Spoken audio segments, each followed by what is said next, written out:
Aku ingin bertanya satu hal. Pernahkah kamu merasa hidupmu baik-baik saja, tanpa masalah berarti, tanpa kecurigaan sedikit pun? Lalu, dalam satu malam saja, semuanya berubah? Aku pernah. Dan yang paling menyakitkan, bukan karena aku tidak mencintainya lagi, tapi karena aku baru sadar bahwa selama ini, aku mencintai seseorang yang tidak pernah benar-benar jujur padaku.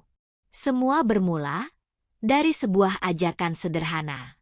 Ajakan yang terlihat tidak berbahaya. Ajakan untuk menginap di rumah temannya. Dan aku tidak pernah tahu bahwa malam itu akan menjadi malam terakhir di mana aku masih percaya bahwa rumah tanggaku baik-baik saja. Halo teman-teman, terima kasih sudah klik video ini.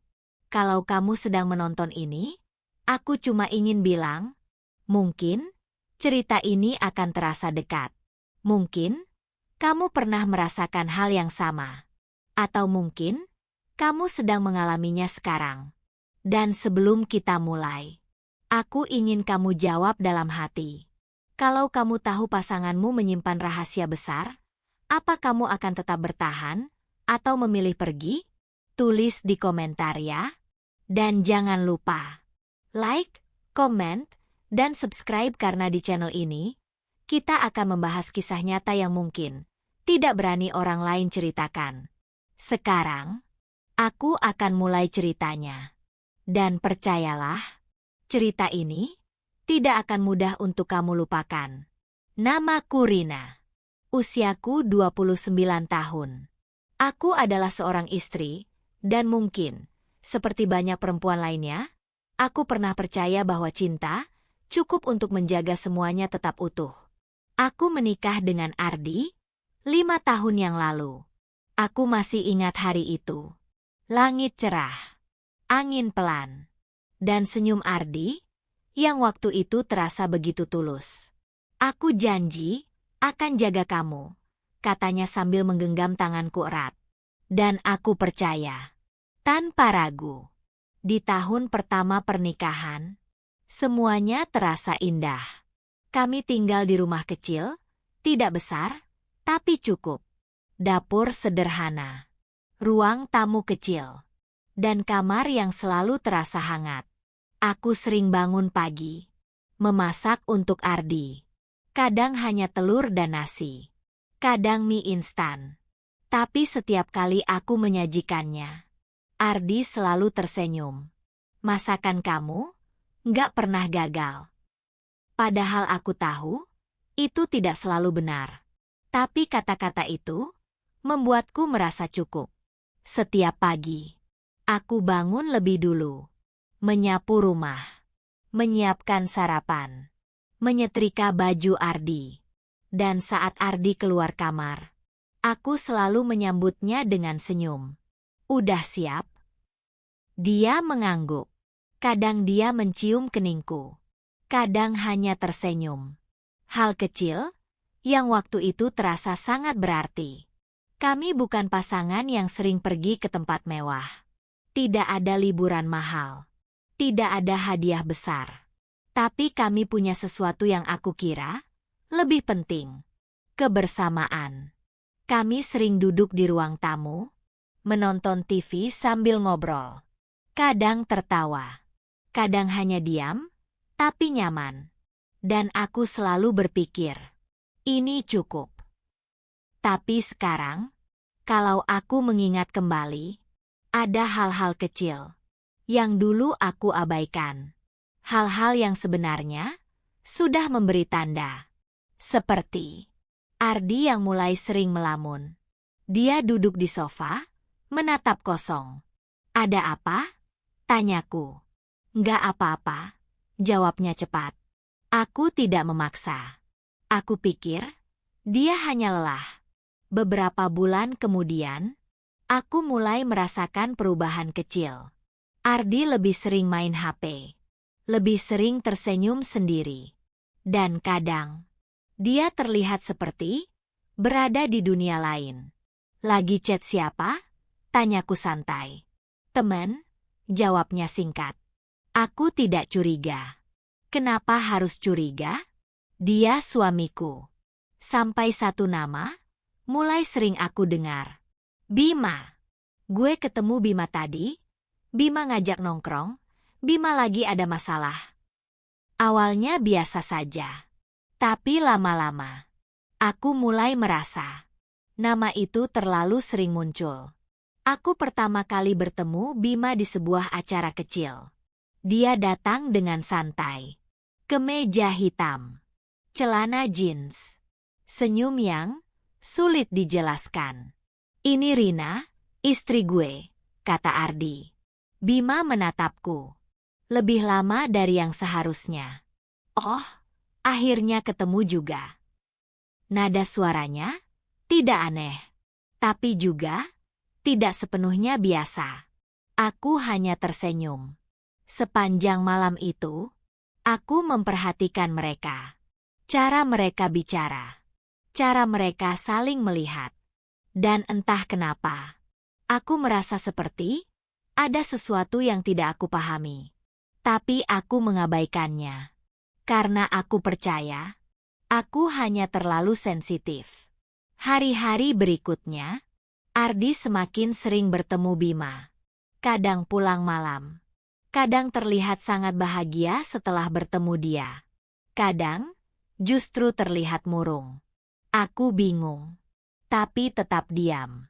Suatu malam, aku bertanya lagi. Kamu akhir-akhir ini sering banget sama Bima ya? Ardi tersenyum. Iya, dia lagi butuh teman. Kenapa? Masalah pribadi. Aku mengangguk. Aku tidak bertanya lagi. Karena aku percaya, aku tidak perlu tahu semuanya. Sampai suatu sore, Ardi pulang lebih awal. Dan wajahnya terlihat berbeda. Bukan sedih. Bukan juga bahagia. Tapi, seperti seseorang yang sedang memikirkan sesuatu besar. Sayang, aku menoleh. Besok kita ke rumah Bima ya. Aku berhenti dari aktivitas. Ke rumah? Iya, dia ngajak kita. Aku mengangguk pelan. Masih biasa. Sampai dia melanjutkan kalimatnya. Kita nginep di sana. Aku langsung diam. Nginep? Kenapa harus nginep? Kenapa nggak pulang aja? Tanyaku. Ardi tertawa kecil. Biar santai aja. Udah lama nggak kumpul. Aku tidak langsung menjawab. Ada sesuatu yang tidak bisa aku jelaskan. Perasaan tidak nyaman. Kecil, tapi nyata. Aku nggak enak, kataku pelan. Ardi mendekat. Sekali ini aja ya. Tatapannya lembut. Dan seperti biasa, aku mengangguk. Iya. Dan di detik itu, aku tidak tahu bahwa aku baru saja membuat keputusan yang akan mengubah hidupku selamanya. Perjalanan menuju rumah Bima seharusnya biasa saja. Aku duduk di kursi samping Ardi. Radio mobil menyala pelan. Lagu lama yang biasanya membuatku tenang. Tapi kali ini, tidak. Ada sesuatu di dalam hatiku yang terus berbisik. Jangan pergi. Aku menoleh ke arah Ardi. Dia fokus menyetir. Tapi sesekali, tersenyum sendiri. Kenapa? Tanyaku. Dia sedikit terkejut. Hah? Enggak. Kenapa? Kamu senyum sendiri? Oh, enggak apa-apa. Cuma keinget sesuatu. Aku mengangguk. Tapi aku tidak bertanya lagi. Karena entah kenapa, aku takut dengan jawabannya. Sepanjang perjalanan, kami tidak banyak bicara. Padahal biasanya, kami selalu punya cerita. Tentang hal kecil. Tentang kejadian hari ini. Tentang rencana masa depan. Tapi malam itu, hanya ada diam. Dan suara mesin mobil. Dan perasaan aneh, yang semakin besar. Mobil berhenti. Aku melihat keluar. Rumah Bima Lebih besar dari yang aku ingat. Lampunya redup. Halamannya luas. Dan suasananya terlalu sepi. Seperti rumah yang menyimpan sesuatu. Udah sampai, kata Ardi. Aku mengangguk pelan. Tapi kakiku tidak langsung bergerak. Aku turun dari mobil. Udara malam terasa dingin. Bima membuka pintu. Akhirnya datang juga, katanya sambil tersenyum. Senyumnya ramah. Tapi matanya tidak. Masuk, santai aja. Aku masuk. Dan sejak langkah pertama, aku sudah merasa. Tangan menunjuk kanan, aku tidak seharusnya ada di sini. Ruang tamunya luas. Terlalu rapi. Tidak seperti rumah yang sering ditinggali. Tidak ada foto keluarga. Tidak ada tanda kehidupan.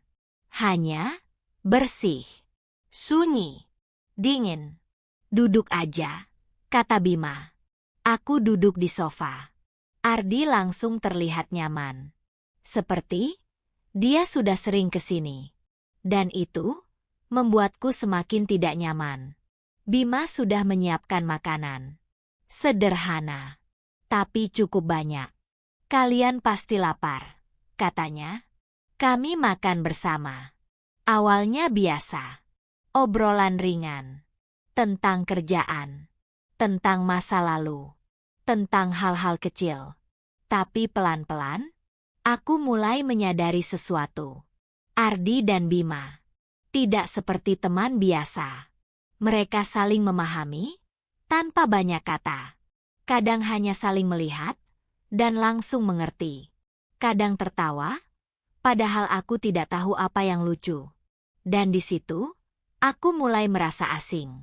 Ada cerita lucu nggak sih dulu? Tanyaku mencoba ikut masuk. Bima menoleh. Banyak sih. Tapi ya, itu cerita lama. Ardi tertawa kecil. Iya, nggak usah dibahaslah. Aku tersenyum.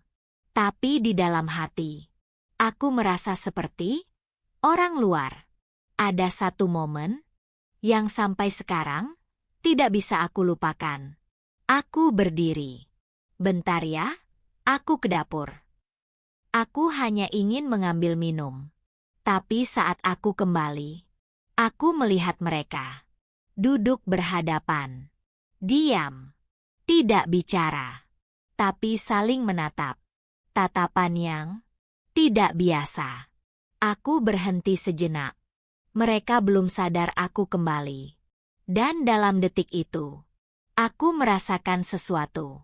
Seperti ada sesuatu di antara mereka. Sesuatu yang tidak diucapkan, tapi sangat nyata. Kata Ardi cepat. Mereka langsung mengalihkan pandangan. Seolah tidak terjadi apa-apa. Aku tersenyum. Pura-pura tidak melihat. Tapi perasaan itu tidak bisa aku hilangkan lagi. Jam menunjukkan hampir tengah malam. Obrolan mulai berkurang. Suasana semakin sunyi. Bima berdiri. Udah, kalian istirahat aja. Kamar udah aku siapin. Aku mengangguk. Terima kasih. Kamar tamu itu cukup nyaman. Tempat tidur besar. Lampu redup.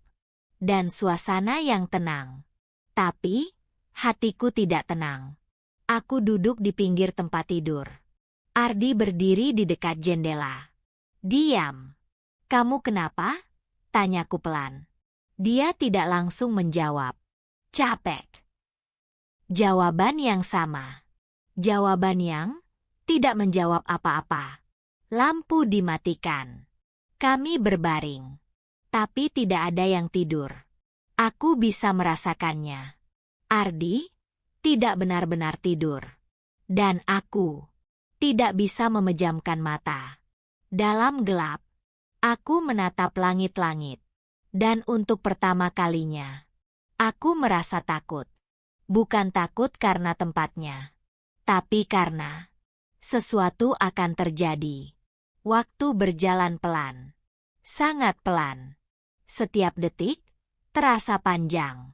Dan di dalam keheningan itu, aku hanya mendengar napasku sendiri dan napas Ardi yang terdengar tidak tenang. Kadang, perempuan tidak butuh bukti, cukup perasaan. Dan malam itu, perasaanku berteriak, ada sesuatu yang salah. Aku tidak tahu jam berapa aku tertidur. Atau mungkin, aku tidak benar-benar tidur. Yang aku tahu, malam itu belum selesai. Dan sesuatu sedang menunggu. Dan beberapa jam kemudian, aku akan terbangun dan mendengar sesuatu yang tidak akan pernah bisa aku lupakan seumur hidupku. Aku tidak tahu apakah aku benar-benar tidur malam itu, atau hanya memejamkan mata tanpa pernah benar-benar tenang. Yang jelas, tiba-tiba aku terbangun. Aku membuka mata perlahan. Gelap. Lampu kamar mati. Hanya sedikit cahaya dari luar yang masuk melalui celah tirai.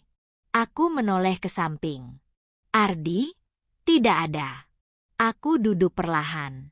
Jantungku mulai berdegup lebih cepat.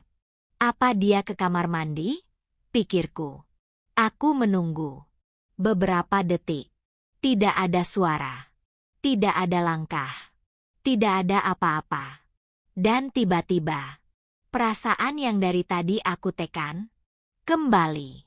Lebih kuat. Lebih jelas. Ada sesuatu. Aku turun dari tempat tidur. Pelan. Sangat pelan. Kakiku menyentuh lantai dingin.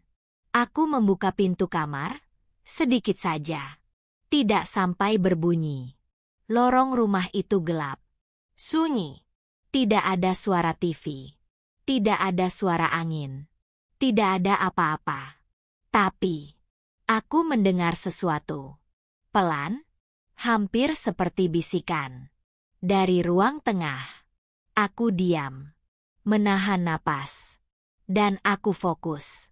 Mendengarkan. Aku melangkah keluar. 1 langkah. 2 langkah. Pelan, sangat pelan. Seolah-olah, lantai bisa berteriak kalau aku salah langkah. Dari kejauhan, aku melihat cahaya. Lampu ruang tengah menyala redup. Dan di sana, ada 2 bayangan. Aku tidak mendekat sepenuhnya.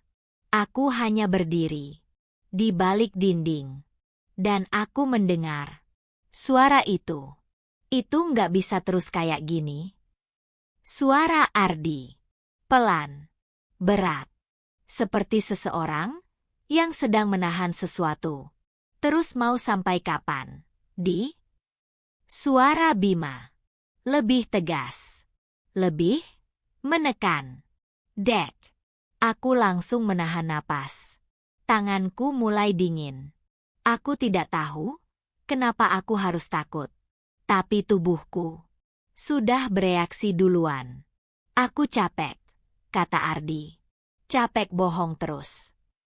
Dunia seperti berhenti. Bohong? Bohong apa? Untuk siapa? Kepalaku mulai penuh.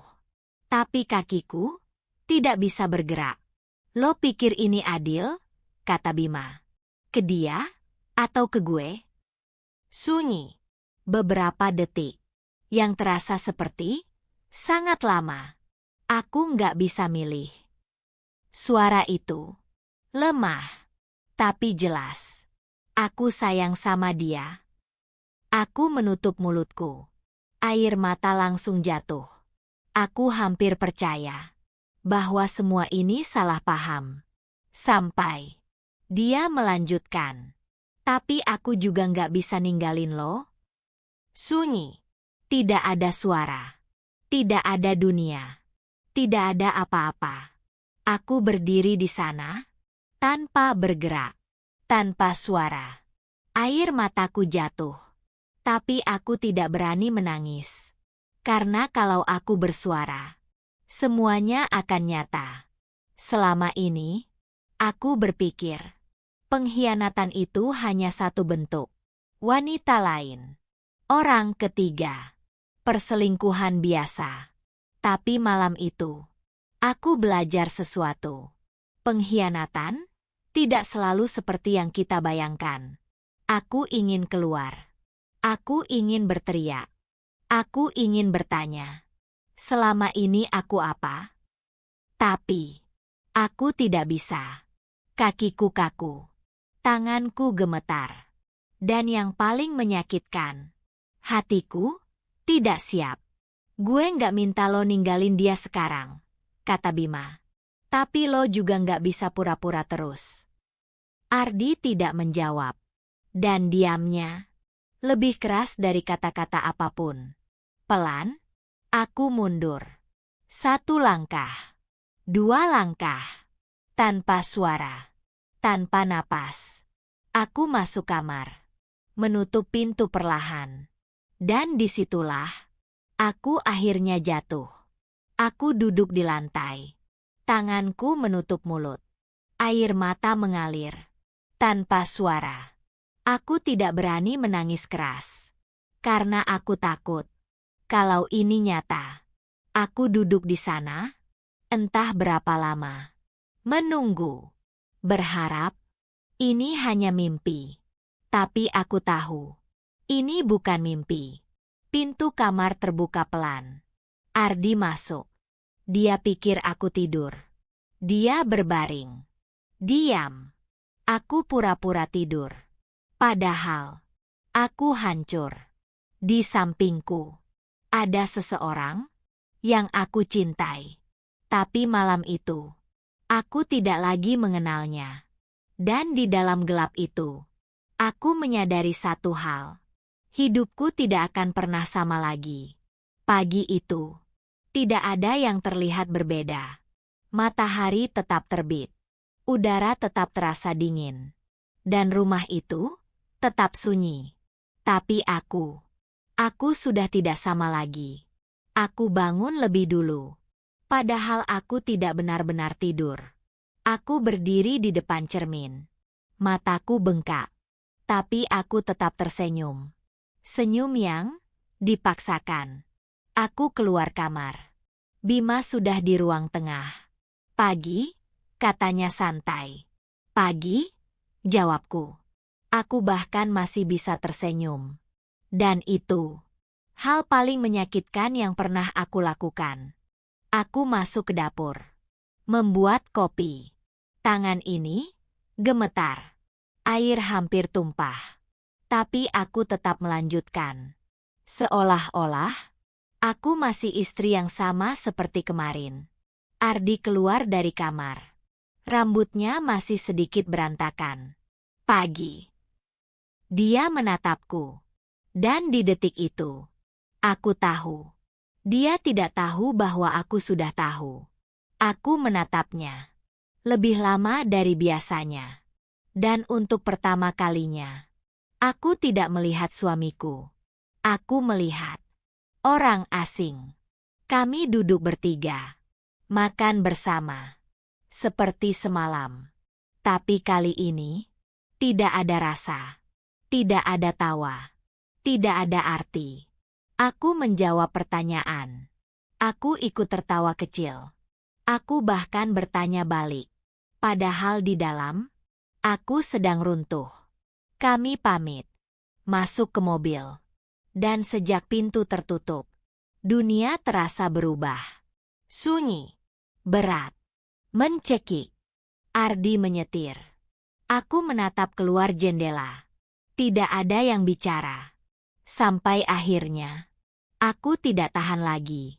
Semalam, aku bangun. Ardi langsung diam. Tangannya disetir, sedikit kaku. Aku dengar semuanya. Mobil tetap berjalan. Tapi waktu seperti berhenti. Dia tidak langsung bicara. Tidak menyangkal. Tidak marah. Tidak juga panik. Dia hanya diam. Dan diamnya lebih menyakitkan dari apapun. Air mataku jatuh. Aku tidak menahannya lagi. Apa maksud semua itu? Suaraku pelan, tapi penuh luka. Aku nggak pernah niat nyakitin kamu. Kalimat klasik. Kalimat kosong. Kalimat yang tidak memperbaiki apa-apa. Tapi kamu sudah melakukannya. Dia diam lagi. Selalu diam. Aku bingung, Rin. Aku nggak ngerti diri aku sendiri. Aku menoleh. Terus aku apa? Tidak ada jawaban. Kami sampai di rumah. Masuk seperti biasa. Tapi tidak ada yang sama. Ruang tamu terasa asing. Dapur terasa dingin. Dan kamar tidak lagi hangat. Hari pertama, kami masih bicara seperlunya. Hari kedua, lebih sedikit. Hari ketiga, hampir tidak ada. Kami tidur di tempat yang sama. Tapi tidak saling menyentuh. Tidak saling bicara. Hanya dua orang yang saling terluka. Dalam diam. Di malam-malam sunyi. Aku mulai bertanya pada diriku sendiri. Apakah ini masih bisa diperbaiki? Apakah cinta saja cukup? Atau aku hanya takut kehilangan? Dan perlahan, aku sadar satu hal. Aku tidak bisa memaksa seseorang untuk menjadi sesuatu yang bukan dirinya. Malam itu, aku duduk sendiri di ruang tamu. Lampu redup. Rumah sunyi. Dan untuk pertama kalinya, aku benar-benar jujur pada diriku sendiri. Aku mencintainya. Itu benar. Tapi, aku juga terluka. Dan luka ini tidak kecil. Cinta tidak seharusnya membuat kita kehilangan diri sendiri. Dan aku sudah hampir kehilangan diriku. Kita bicara. Dia duduk di depanku. Wajahnya lelah. Matanya kosong. Aku nggak bisa hidup seperti ini. Suaraku tenang, tapi dalam. Aku nggak bisa pura-pura nggak tahu. Aku nggak bisa berbagi. Air mataku jatuh. Tapi aku juga nggak benci kamu. Aku cuma ingin bebas dari rasa sakit ini. Sunyi. Untuk pertama kalinya, aku melihat dia menangis. Air mata yang selama ini tidak pernah aku lihat. Aku salah. Aku nggak tahu harus gimana. Aku mengangguk. Aku tahu. Tapi aku juga nggak bisa bertahan. Hari itu, aku memutuskan pergi. Aku mengemas barang. Tidak banyak. Hanya yang aku butuhkan.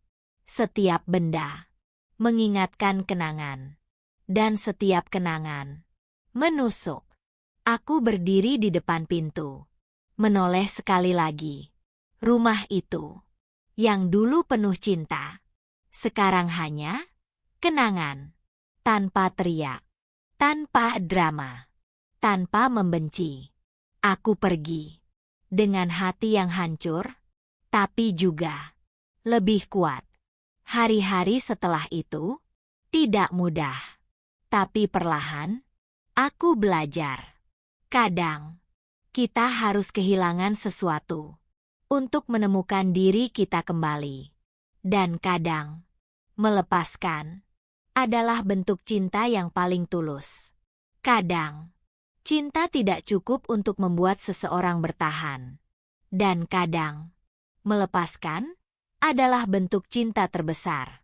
Kalau kamu ada di posisiku, apa kamu akan bertahan atau pergi? Tulis di komentar ya. Jangan lupa like, share, dan subscribe karena di channel ini akan ada banyak kisah nyata yang mungkin mewakili perasaanmu.